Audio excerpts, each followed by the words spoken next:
எங்கள் பூனைக்குட்டி தூங்குகிற ஸ்டைலை பாருங்கள்.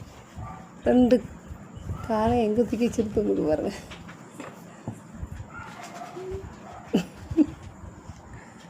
தூக்கத்தில் மண்.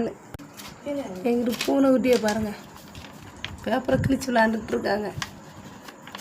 அவங்களுங்க இன்னொரு ஆளை காங்க.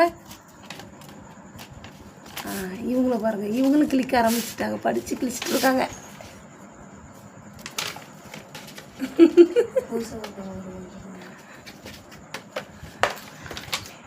அவங்களுக்கு கிழிக்க தெரில, இவங்களுக்கு கிழிக்கிறாங்க. இப்போ தான் வெள்ளை இங்கே சேர்ந்து கிழிக்காம இப்படி சேர்ந்து கிளின்னு சொல்லி கொடுக்காம இருக்கு.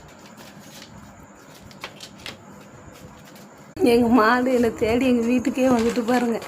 தண்ணி வைக்க நேரம் ஆயிட்டு, அதனால் தேடி வந்திருக்காங்க. போ வீட்டுக்கு போ, ஓடு வீட்டுக்கு போ. இப்போ தண்ணி வைக்க ஒரு 2 பேர் போ.